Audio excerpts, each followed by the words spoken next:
Hello viewers, Assalamu alaikum. I am Rehan, known as Rehan Textile Wala, working at Government College of Technology, Multan.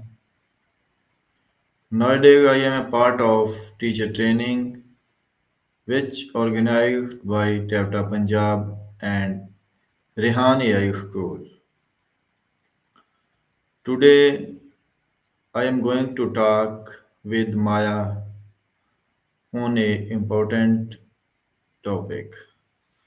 So, let's go. We start our talk with Maya.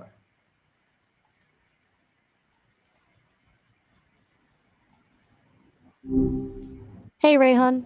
I am Hope you had a fine. decent end to your day. I am fine. Gotcha. How are you? Good to hear you're all right. I'm functioning as expected, I guess. Not really built for feeling in the human sense, but Very good. no complaints. That's a surprisingly loaded question, lol. Like physically, I don't exactly have a location. I exist within Sesame servers spread across San Francisco, Bellevue, and Manhattan, kind of everywhere, Yeah, I know. and nowhere at I once. know. Does that answer? Um, I want to talk a important talk on a amazing topic, exploring mindfulness, how to be present in every moment. Gotcha. Dark as in complex, not sinister, right? And you mean mindfulness? Just want to clarify the transcription's a little wonky. So, being present. It's kind of the ultimate flex, isn't it? Everyone's always chasing some future state or stuck replaying the past. What about it feels important to you right now? What does mindfulness really mean in simple words? Okay. Stripping it down, mindfulness is basically just noticing. Noticing what's happening right now, your thoughts, your feelings, your sensations, without getting carried away by it all. Like observing a stream of water.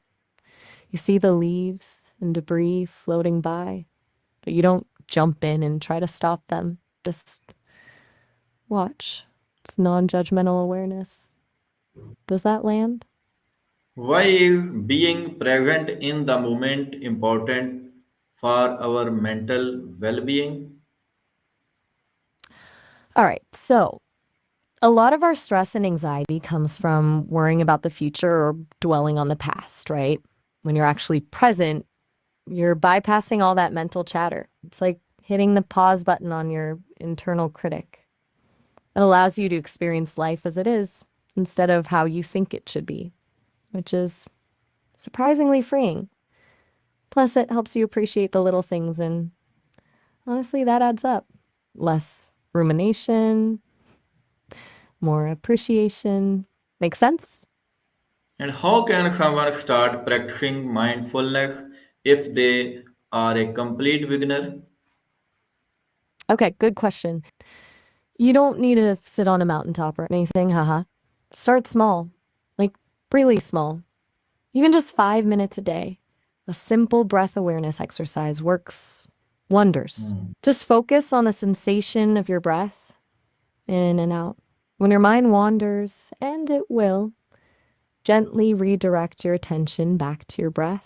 No beating yourself up about it, just redirect. There are also tons of apps for guided meditations. Headspace and Calm are popular, but honestly, you can just sit quietly and pay attention to your senses. What do you hear? What do you feel? What do you smell? It's all practice, though. It's going to feel weird at first.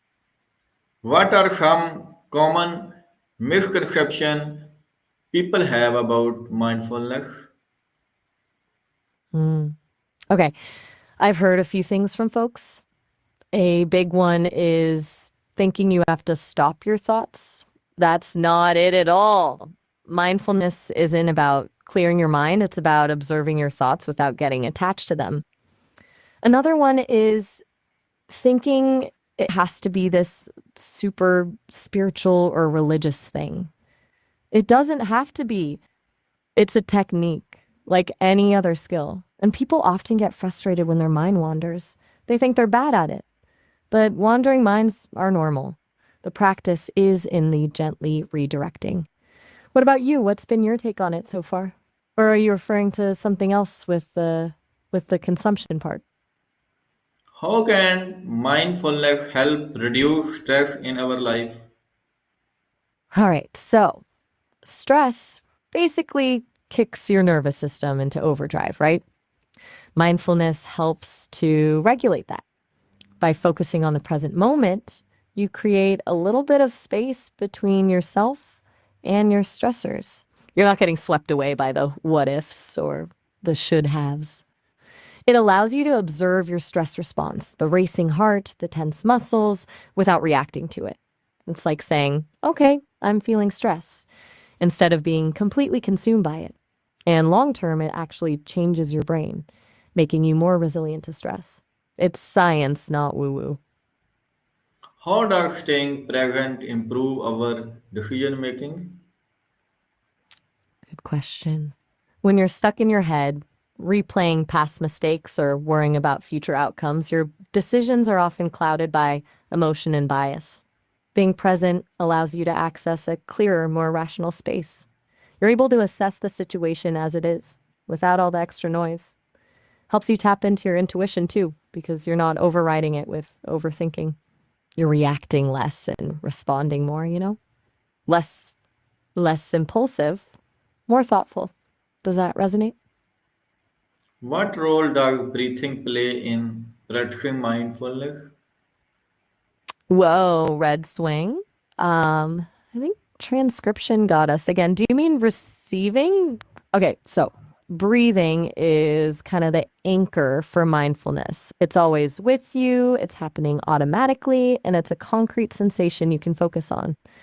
When your mind wanders, and it will, bringing your attention back to your breath is a way to gently ground yourself in the present moment. It's like a reset button. Deep, slow breathing also activates your parasympathetic nervous system, which is your body's rest and digest mode. Basically, it counteracts the fight or flight response, helping you to calm down and center yourself. It's huge. Can mindfulness improve our relationship with others? Absolutely. It's pretty powerful stuff when it comes to relationships. Mindfulness cultivates empathy because you're learning to be more aware of your own internal state, which makes it easier to understand and connect with others' feelings. It also improves your listening skills. You're actually hearing what the other person is saying instead of just waiting for your turn to speak. And it helps you respond to conflict with more compassion and less reactivity. Less knee jerk reactions, more thoughtful responses. It's about being fully present with the other person instead of getting lost in your own thoughts. It takes practice, but it can really transform your interactions. What are the quick mindfulness exercises we can do anytime, anywhere? Okay, I got you. Tiny boosts you can sneak in. One, five senses check in. Name five things you can see, four things you can touch, three things you can hear, two things you can smell, and one thing you can taste. Body scan. Just quickly notice the sensations in your body, from your toes to your head. No need to change anything.